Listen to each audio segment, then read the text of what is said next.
Today's guests are internationally renowned psychotherapists who have dominated the world of mental health. Nik and Eva Speakman. The Speakmans. Nik and Eva Speakman. Mental health's most influential couple. And psychology's powerhouse pairing. One of the biggest fears people have is flying. A phobia is an irrational fear. Once you can rationalise it, you are able to start working through it to let it go. No one is born with a fear of flying. It's one of 4 things, which is... If you helped quite a lot of celebrities. Do you know what? If it wasn't for pesky NDAs, we could tell you some really good stories. We did go... I'm panicking now because I'm thinking, what's he going to say? It could be all sorts of things here. But we did actually work with someone in Malibu and they had this incredible bookcase here, but some of them were the spine in, and I'm like, they just don't look right. There was a reason why they were spine in. I wish I could tell you what it was. You've got to tell me what was behind the spine. It was... But who do TV's top therapists turn to when times get tough? I'd never felt quite as low ever than at that point, and the worst part of it was that I felt like a real fraud. Here's me, this therapist, telling people, to be positive, to be happy, and yet inside I felt that I was just falling apart. Sorry. I just had this influx again of symptoms, and I'm like, what the hell's going on? Welcome to the Mile Fly Club, your VIP lane to first-class travel tips, tell-all talk and turbulent life tales. Think the Mile High Club, only with more clothes, but no less revealing. Each week, I'll be inviting high-flying, globe-trotting guests to bear all in my club. So if you're searching for some tantalising travel tidbits and a good old gossip, you've arrived at the right destination. Now sit back, relax, and get ready to join me in the Mile Fly Club. Ladies and gentlemen, we've now reached our cruising altitude. I'll go ahead and turn off the seatbelt sign, so sit back, relax, and enjoy the flight. With their own unique style of therapy, this married couple are best-selling authors, fellow podcasters, presenters, and have established themselves as the powerhouse pair of psychology. Welcome to the Mile Fly Club, Nik and Eva Speakman. Thanks for having us. So lovely to have you here. Now, as a husband and wife team, they've been together over 35 years. I've got to start this by asking, Mile High Club, are you members? Sadly not. No. Sadly not. Well, yeah. I'm too well behaved. But there was some intent there, wasn't there? Yeah, she said sadly not. Yeah. Notice I didn't answer. But you've travelled, yes. You work together, and I was literally got off a plane yesterday. A lot of turbulence actually on the flight back last night. And one of the biggest fears people have is flying and turbulence. Yeah. How do you help people get over that? No one is born with a fear of flying at all. So it's one of 4 things, which is either having a traumatic event on a plane, having copying behaviour, which is quite common, copying your parents if they're nervous flyers, being told that you're a nervous flyer, or transferring one fear to another. So, for example, you've got claustrophobia and you transfer it to the plane. So no one's born with any of those things. So that's one thing. But the other item is obviously turbulence, and I think that's really a lack of understanding, which frightens people because you're on a plane and suddenly it's moving all over the place. And for us, it's it's explaining what that actually is, and it's no different to driving down the roads these days because the roads are literally full of potholes. And if you can have a smooth road, you would always choose that, but the car goes in potholes and you're all over the place. Or a ship on the ocean, they try and avoid bad weather, but occasionally they're moving all over the place. Do you think, though, the fact, maybe for people, they often think, well, I'm in the car, I'm in control. When you're in a plane, someone else is flying and you just don't know what's going to happen. The thing control actually is an excuse. It is an excuse in that, yes, you are in control of the car, but you're not in control of the person that's driving towards you, and all that separates you is a white line. So it literally, a lot of people say, it's because I can't control it. I can't, they control the plane. And what actually that means is they can't control their emotions and anxieties and fears. But again, to prove that that's just an excuse, you'd never not get in a taxi because you're not in control. True. Yeah. So if there is somebody with a fear of flying right now, what would you say to them? My first thing would be try and understand where it came from, because like Nick said, transference is the most common cause of a fear of flying. So is it actually that you have claustrophobia, or is it actually that you have a fear of heights, or is it perhaps that you observed your parents being nervous flyers? Because when, by definition, a phobia is an irrational fear. So once you can rationalize it, you are able to start working through it to let it go. So that would always be step one. And step two would be to actively seek positive factual evidence about the fact that flying is incredibly safe, that a plane isn't going to fall out of the sky if you experience turbulence, and therefore, and that an aeroplane has never let you down. Because when we get on an aeroplane, what is our intention? And it's to take us to our destination safely. And the question is, when has an aeroplane let you down? And the fact that we're all sat here, we know it hasn't. So it's really unfair to blame an aeroplane for making you feel bad when it's never actually done anything wrong. Great advice. So outside of, fear of flying when it comes to travel, have you ever come across any other fears that people have when it comes to travelling? There are so many, Laura. And funnily enough, actually, even cabin crew. The last time I flew back from New York, I spent the full journey helping 5 cabin crew with... Seriously. You're joking. Yeah, no, it was like... That's not reassuring at all. But different things, right? Wow. One was a relationship issue, but one of them, right? Well, yeah, no, they were different, yeah. But one of them was a fear of turbulence. And I was like, how come? She said, I've been cabin crew for 25 years. She said, but last year...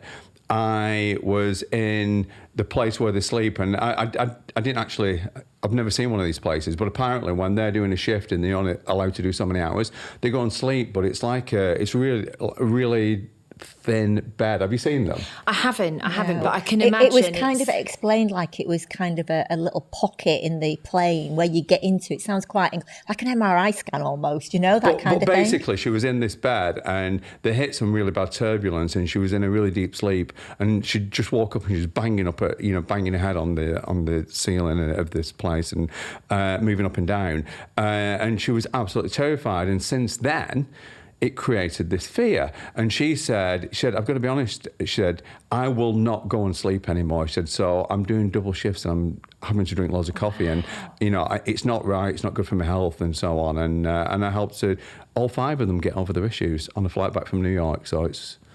So no enjoying first class then, or Nick is in his element. Nick is in his element. I mean, he literally had a queue of people that were sort of like, "Can I go next?"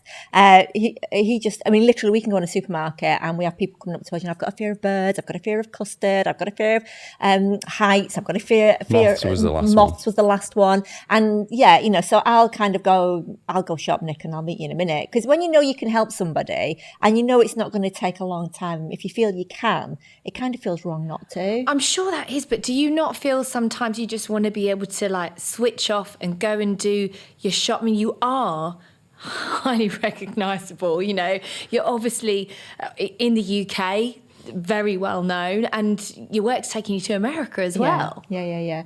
I mean, look, we don't mind. There are occasions like if we've got our family with us, we're doing something as a family, but most of the time it's just a short chat. Yeah, I'm just obsessed with helping people, and I don't understand, why wouldn't I? There are some times, don't get me wrong, where you just go, I need to take some time out, but it's not very often because the thrill of getting someone over something and knowing that it will not only change their life but everyone around them is just immense. It's like, I've never done drugs, but this is like a drug. I can imagine it's the same euphoria. Where did it all begin for you then?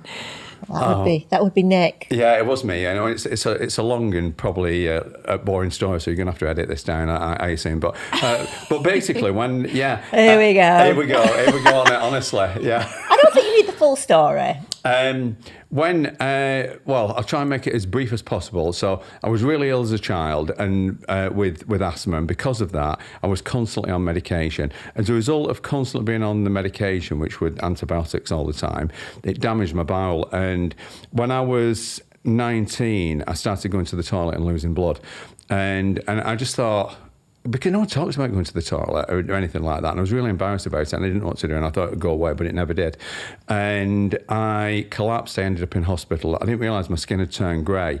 And basically, I got told that I had toxic megacolon, which is you have an inflammatory bowel disease, then it usually colitis or Crohn's disease, and then it can become ulcerative colitis. But mine had gone a step further because my bowel was so ulcerated, it was going to rupture, and I was actually poisoning myself, and I become toxic. And and I was in hospital, and the nurse said to me, she said, "You're very lucky because the gastroenterologist who's looking after you is probably the best in the country because he's a professor and he lectures at several universities and, he'll look after you." And he came to see me and he said, "Right, okay." He said, "If you don't do anything, you probably got about six to 8 weeks to live." He said, "But I'm going to save your life because what we're going to do is going to remove your bowel and give you an ileostomy and a colostomy bag." And I said, "Yeah, I don't really fancy that. What else is there?" Now, I must state that I've met a lot of people with colostomy bags and I know that they're fine. But it wasn't for me. And I said, "What else is there?" And he said, "Well, there isn't anything else." He said, "It's one or the other."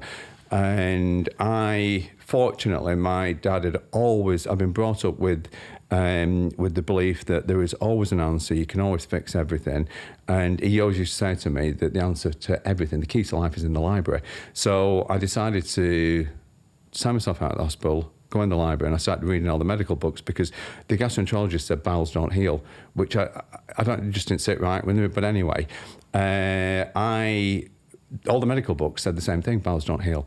And but then I realised, because I thought, well, my mum always used to say to me, because I was like one of those kids that I skateboards and on a bike and I'd always fall off and I had scuffs on my knees. And she always used to say, if you pick them scabs, they're never going to heal. And I thought, well, is that why bowels don't heal? Because from the moment we're born, we never stop eating and we never give them a break and give them a chance to heal. So with that theory in mind, I was still taking strong medication, by the way, but I started... Enemas. Steroid enemas. I'll just give you more. Yeah, you're welcome. And now you've got that image. So I fasted and I started to feel better, but obviously you can't fast forever because that's going to kill you as well. So I then started. I looked at what's the least invasive of all foods, which is unprocessed brown rice, and I started having small portions every day. And then I introduced one food at a time. And what I discovered, Laura, was that some foods made me ill. Some foods made me feel great and some foods didn't really do anything. And I ended up after a year and a half of 3 lists, and I transformed the list to the foods that made me feel great, and I took out everything that made me feel ill, and I've still got my bowel. I'm like 40 years on, and I'm perfectly healthy. So in answer to your question... So in answer to the question, which was a long answer to a very short question, what I realised in that moment, that information is flawed. And I had the top guy, potentially the top guy in the UK, telling me something that wasn't entirely true. I mean, he was correct that he would have saved my life if he'd removed my bowel, but he didn't look at the alternative. So I started questioning information. So everything from that point, I wanted to know why. Why is that, instead of just accepting things? And I started studying psychology at the same time as other things. But and I realised that, psychology is flawed. A lot of the things that, for me, psychology tends to study the abnormal as opposed to looking at the normal. And things like statistics like, 3 people can witness a traumatic situation and 1 will end up with PTSD. So psychology works with that 1 person, whereas I was more interested in what about the 2 that don't get PTSD? Why is it they view it differently? What is it they do and how can we use that? Sorry, a long answer. No, so a pretty turbulent, you had teenage years and into your sort of young adult years. And what about you, Eva? So, what was your sort of childhood well, like? I did have a very turbulent childhood in that, very well provided for, didn't do without anything, but home life was incredibly turbulent. I was bullied at school. As I say, home life wasn't very calm.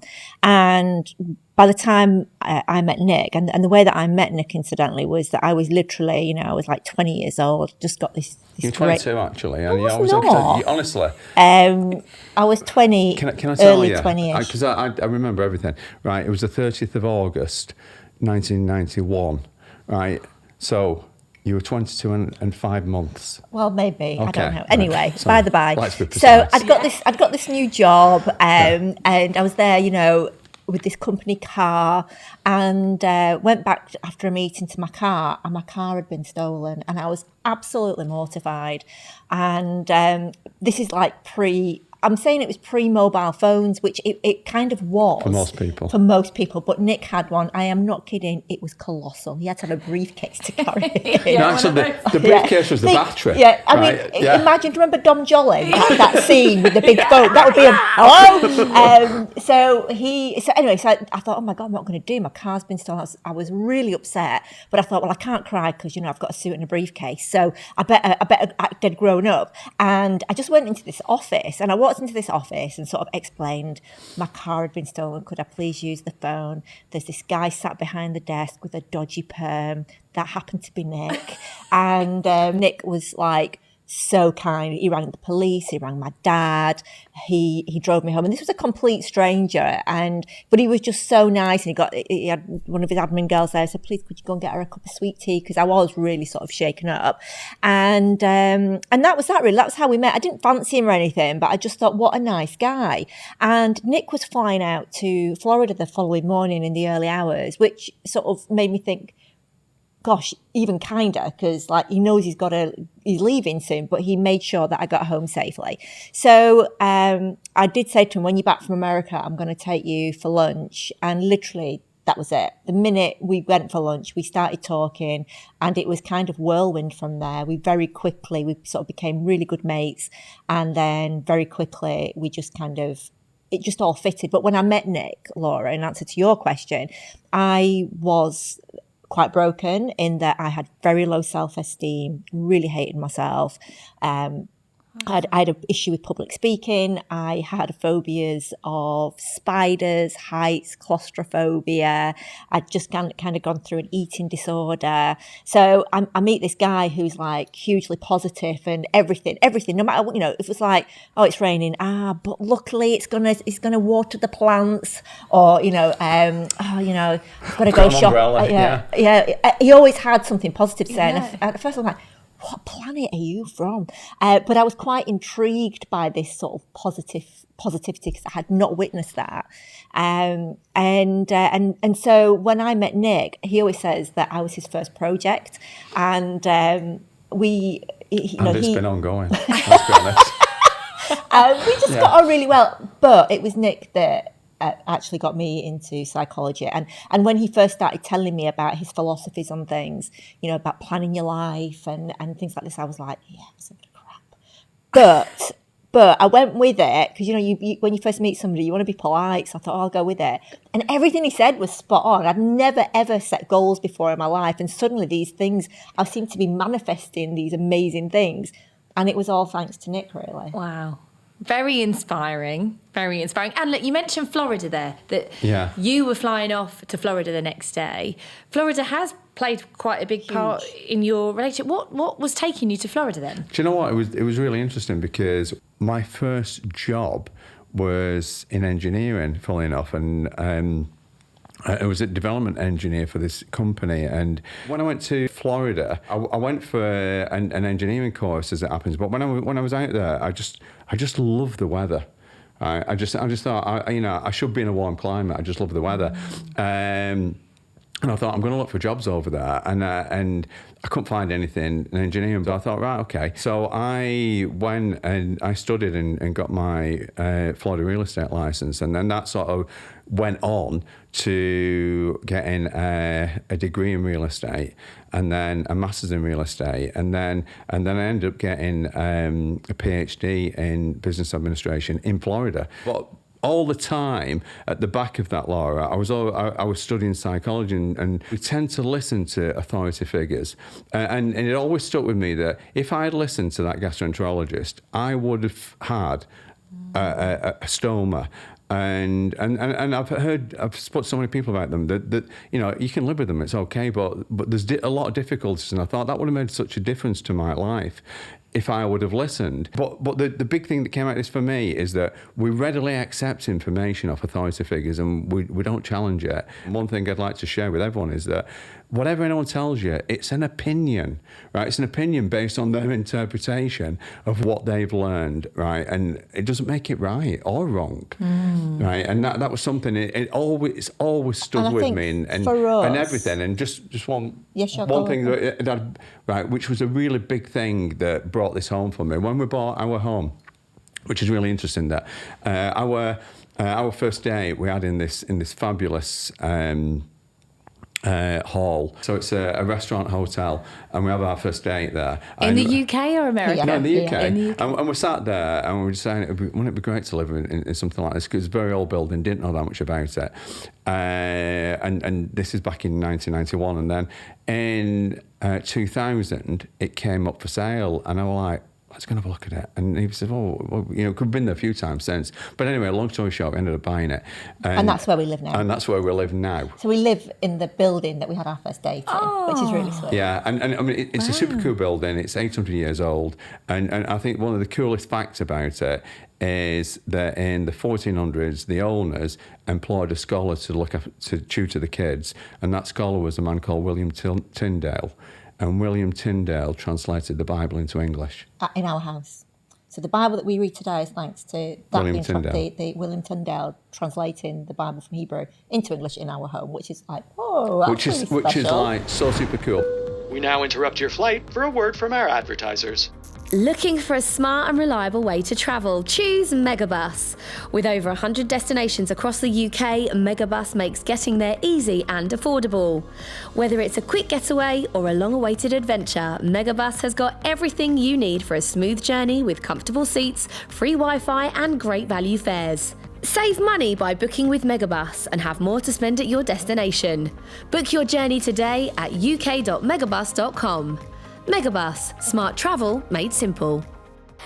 We're talking of property. Oh, you're very passionate about property, I get it, which is great. I'm loving that. You nearly bought Moby's house, didn't you, in LA? Well, actually, it wasn't his house at the time, though. It was Doris Day's house. You nearly bought Doris Day's house? Right, so what happened? We went out to LA. We got asked to do a TV show, and we did this pilot for this TV show with Fox, and it was a massive show. I couldn't believe the budget was like. Initially, it was ridiculous. Initially, it was $1 million. I mean, they sent a private plane for us. I mean, that's what we're talking about here. Now we're talking private jets? Yes, big stuff. it was. It was amazing. Yeah, it was so off. You know, we had a car, but then there was like, we'll drive to the set, and they were like, no, we'll send a limo for you. And we had a lint lady that just kept running around and just linting us, and it was just very surreal. Anyway, lint. Yeah, lint. She was a lint lady with a roller and just rolling us and between sets. Yeah, and no matter what you said, suddenly it appeared. I said to Nick, well, on the way home, I need to get some floss. And then this big bag of floss appeared, I think, dental floss.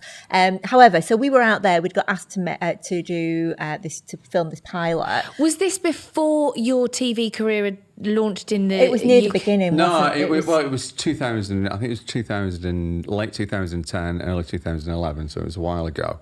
And...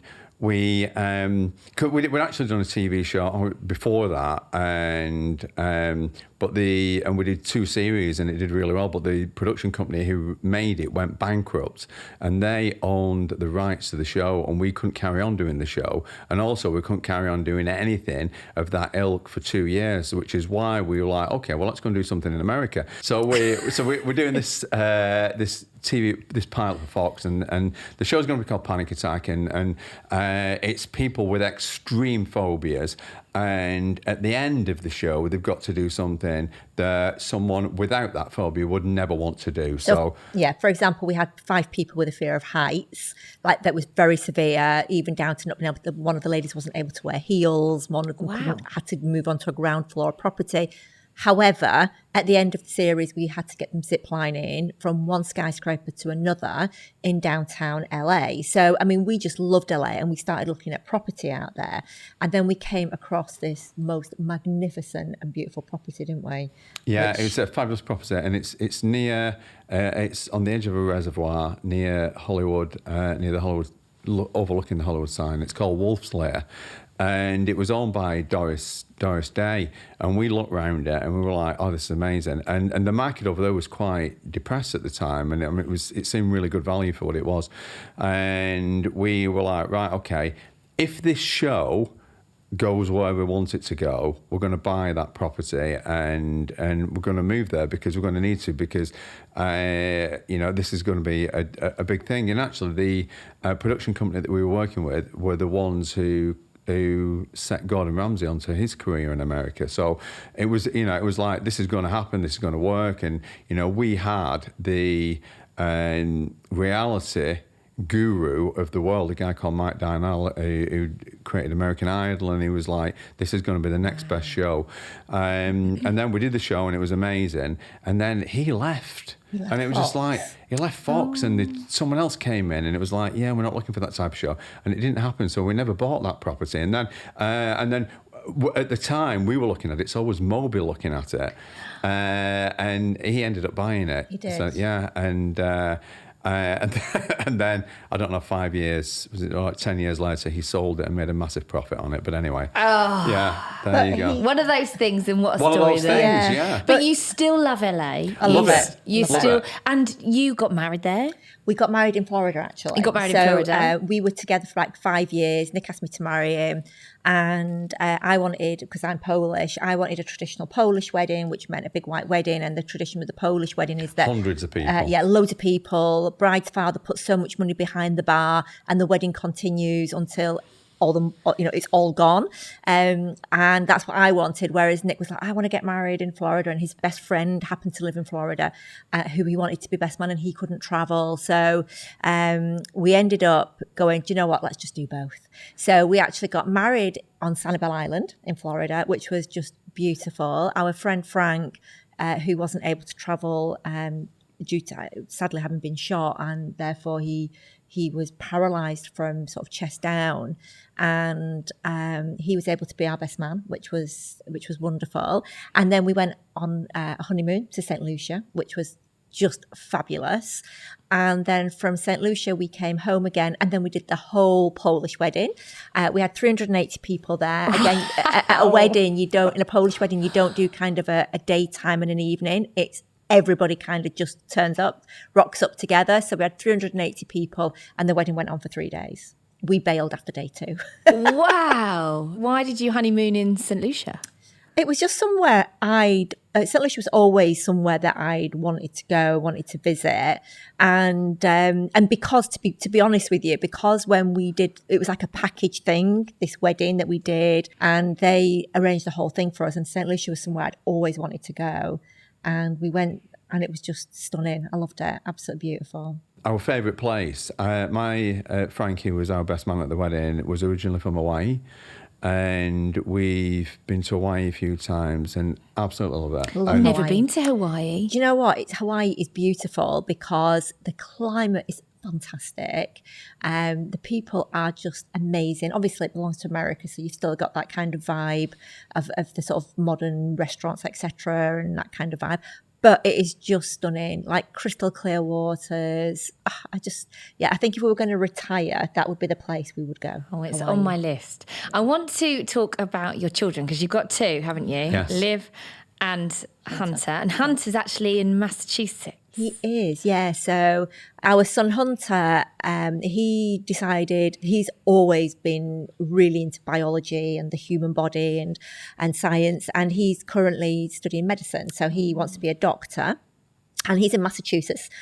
So he's living in America right now. But interestingly, he is majoring in medicine, but he's also minoring because in another subject, which is psychology. So who knows where? And I've got to say that he came home for summer, and he was like, yeah, I'm really loving psychology, Mum. And I said, look, whatever feels right to you. I was hoping that he was going to go down maybe the plastic surgery route, so that in 20 years, if I needed a little bit of a zhuzh, bugger off. But whatever. But he is loving psychology. He is minoring in psychology, and he really loves it. Just talking about the time in America, I mean, have you helped quite a lot of like celebrities over there? We have. We have. Do you know what? If it wasn't for pesky NDAs, we could tell you some really good stories. But we have worked with some really sort of very high profile. You people can't tell me anyway. who they are, but can you reveal any of the maybe weird fears that they might have, or phobias they might have I can tell you had? something that was very interesting that we found. So we did go. I'm panicking now because Yeah, I'm thinking, panicking, what's yeah, he going to could say? be all sorts of things. Yeah. But we did go to actually work with someone in Malibu, and we noticed whilst we spent quite a bit of time with them, and they had this incredible bookcase, and in this bookcase, they had all these books, but some of them, and just like natural curiosity here, but some of them with a spine in, and I'm like, they just don't look right. You know, they need putting right, them, don't they? But when I pulled them out, there was a reason why they were spine in. But I can't even tell you who's and they were like, oh, we're renting this house. It's not our house. But I can't even. I wish I could tell you who it was. But yeah. Well, you might as well say what you found behind the spine. Yeah, you've got to Kind tell of me gone what was there. behind the spine. Yeah, it was pornographic stuff. Yeah, porn magazine. Yeah. So I was like, oh, because I'm not as good at you. She's before we get caught. Yeah. So I I'm was not like, stressed. right. We're weren't snooping. We're not snooping, and we'd never snoop. But it was just like they need putting right. That's all it was. But yeah, there was a reason why they were that way around. But yeah, Wow. But yeah, in regards to I don't things think anything we can share, can we? No, it's not that it's like that we could share. But Actually, a lot what of I can time. share with you is talking. Obviously, let's try and get back to travel. Try and get back to travel. We did actually get a phone call to and was asked to work with Ashley Roberts, because Ashley Roberts was presenting a show out there called First Look on NBC, and a big part of that show was travelling. And so she got to travel to different places, in America and around the world, actually. And a lot of those places had fishing villages, and she had a massive phobia of fish. And to the point that she was like, I can't go there. And there were certain places that they wanted to cover on the show, and she said, I'm not able to go. So they called us in, and we worked with her. One of the people show. that we work with, who I can't tell you who it is, but you just said that just sprung to mind. You said, like, what kind of things? I think one of the most strangest things we got asked to help somebody with was they had a phobia of wet hair, but not wet hair on the head, wet hair in, like in the plug hole and in showers and things like that. So when they first went to a new hotel, or if they were renting a property whilst filming out in LA, they would have to get somebody to go in and make sure that there was no stray wet hairs in the shower. Wow. That was unusual. Wow. That's something we've only come across a couple of times, 2 or 3 times in our career. Talking about strange things, did you film near the LA River? Oh, we did. That was definitely a highlight. That was so much fun. So we were working on a feature. I think it was Speakmans Go Stateside for This Morning, and because we were working with one of the Pussycat dolls. With Carmeet. See, you've worked with a few Pussycat dolls. Yeah. Actually, that's true.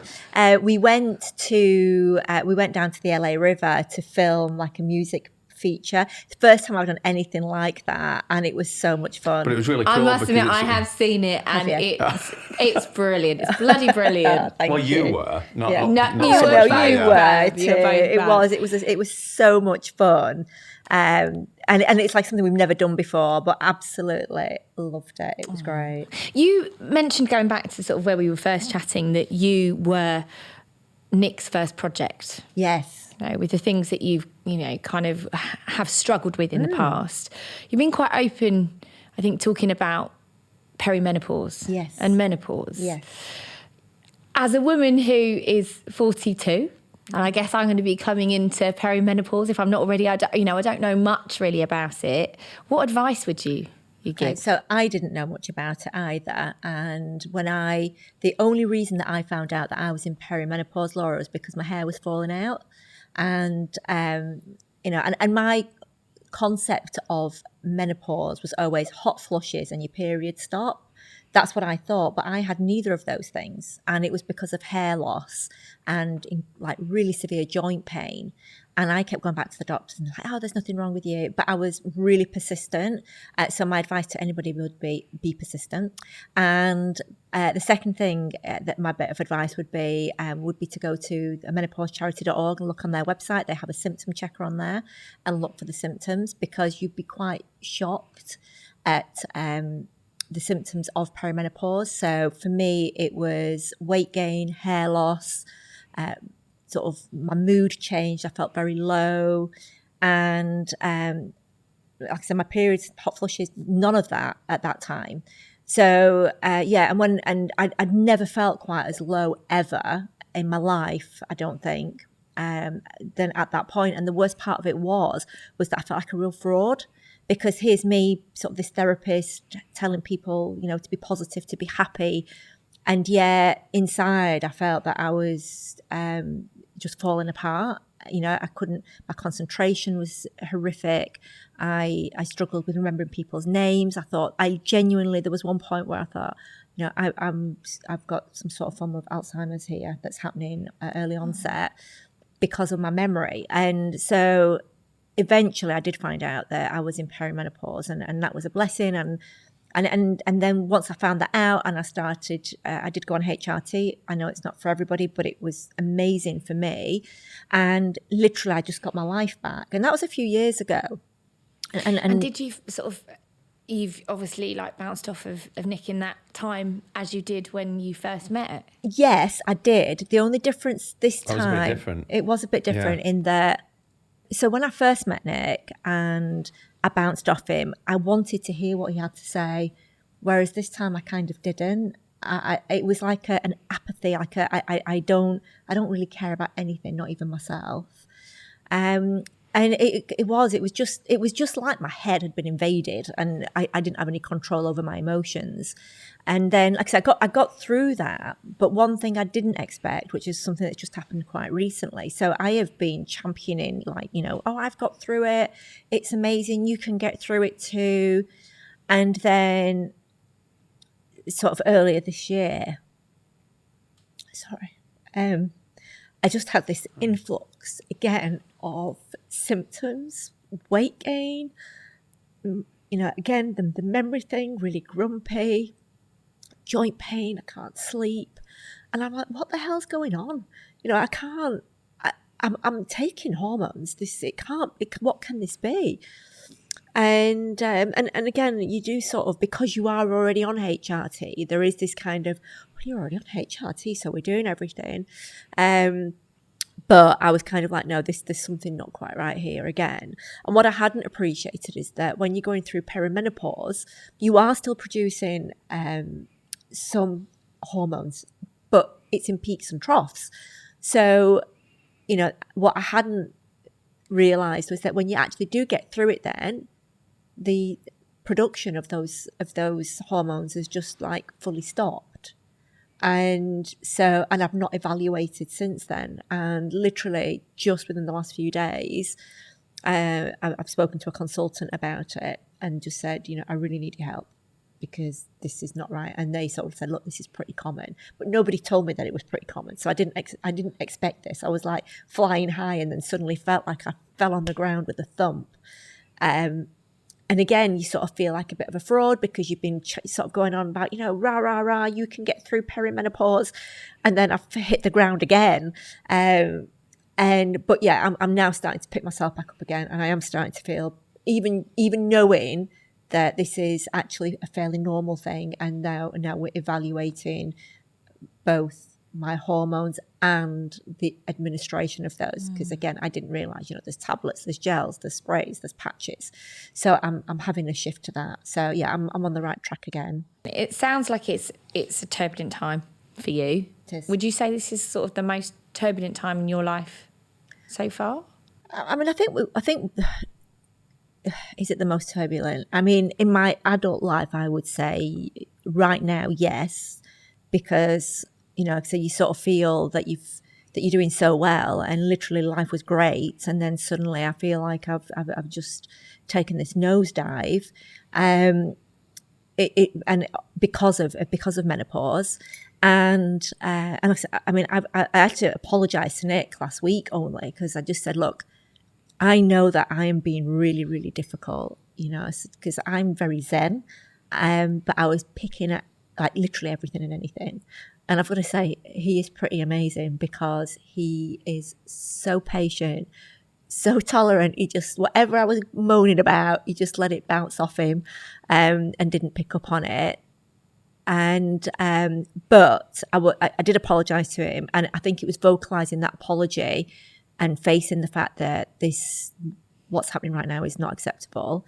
And Nick was getting a bit frustrated with me from the perspective, and it goes back to what you were saying earlier, that I was taking advice off somebody about that helped me with my perimenopause, but they weren't telling me that this was normal, what I was going through, and evaluating again. So I was kind of staying on that path. And it was only like a week ago that I was like, this is unacceptable. And I actually walked away and found another avenue of help from, again, menopause expert, but they had different advice. And I think that's something that we often forget, that it's okay when it's us. Look, there's only one person that's going to be with you 7 days a week, 24 hours a day, all your life, and that is you. And you do owe it to yourself to find an answer, even if that means going to different places. So I had to change my consultant and the people that I've been asking help from, and that was a really good thing to do. It was fresh eyes on this problem. So right now, turbulence wise, yes, this has been a really tough time recently. In childhood, lots of turbulence also, in home life was quite turbulent. Great times as well, obviously, but there was quite a lot of things that, we went through as kids, turbulence in the home, there was turbulence at school because I was quite badly bullied, and I was that kid in the playground really quite often that was just on their own because I was bullied, and I didn't like to push myself in on friendship groups because I didn't feel that they wanted me to be there. So childhood was definitely quite lonely. I was just this floating person that had no friends, no stability within school, no stability at home. So that was quite a turbulent time. You are a power couple, and it's been amazing going on this little journey with you. So thank you so much. I would like to end on a high. So what bit of advice could you give to our listeners, to make them feel good about their day? I obviously, you set me on a path here, and it's probably going to take another hour, but... No, it's not. I'll try no, and keep not. it down. Yeah, right. It's a short haul flight, Nick, not a long haul one. Okay. I prefer the long hauls. I love flying. But anyway, yes, I would say that, look, no matter what trouble you have in your life right now, it will get better. Right? You look back at your life, we're all incredibly amazing. We've been through some difficult times in our life, and we've always got better. And that, I don't care what anyone has said to you about you not being able to get better. It is not true. You can get better. If you're not born with something, you certainly don't have to live with it. And if someone's saying you can't get better, you need to speak to someone else until you find someone who says, yes, you can, and they will help you, because that's how it works. And I've never met anyone who can't get better. And, it did frustrate me a bit, really, with Eva when, I was saying, right, you were amazing. You got through this perimenopause and you were fantastic and everything was great again, and now you're going into this slump. If you're not being told you can get out of that, you need to find someone else who will do that for you, and that's what's happened. Yeah, that's true, and that's one thing that we obviously have no control in our mood and hormones, because that sort of takes things out of our hands. But one thing that helped me both when I was a kid, when things weren't quite so smooth, and I was going through the turbulence, and even the turbulence recently in both sort of pockets of time with menopause, there's two things that I found that would really help me, and I would sternly talk to myself, but the two things that really helped me was every morning I practice gratitude and think what things that I'm grateful for, and and that always does help. As does the second thing is having positive affirmations. So only good things happen to me, there is always a solution, and actually believing there's only a solution, because despite the fact that I was in a dip with my menopause, I knew that I've got out of it once, I'm going to get out of it again. And, if it's possible in the world, then it's possible for me too. And so that is the thing that has helped me through my most recent turbulence. Well, Nik and Eva Speakman, you might not be members of the Mile High Club yet, but you are now officially members of the Mile High Club. Thank you so much for joining me. Thank you so much. Hi Mile Fly Club, thanks so much for travelling with me on this episode. For more content like this, please click the subscribe button, and for the full podcast interview, check out the Mile Fly Club on all major audio streaming platforms. I'll see you next week.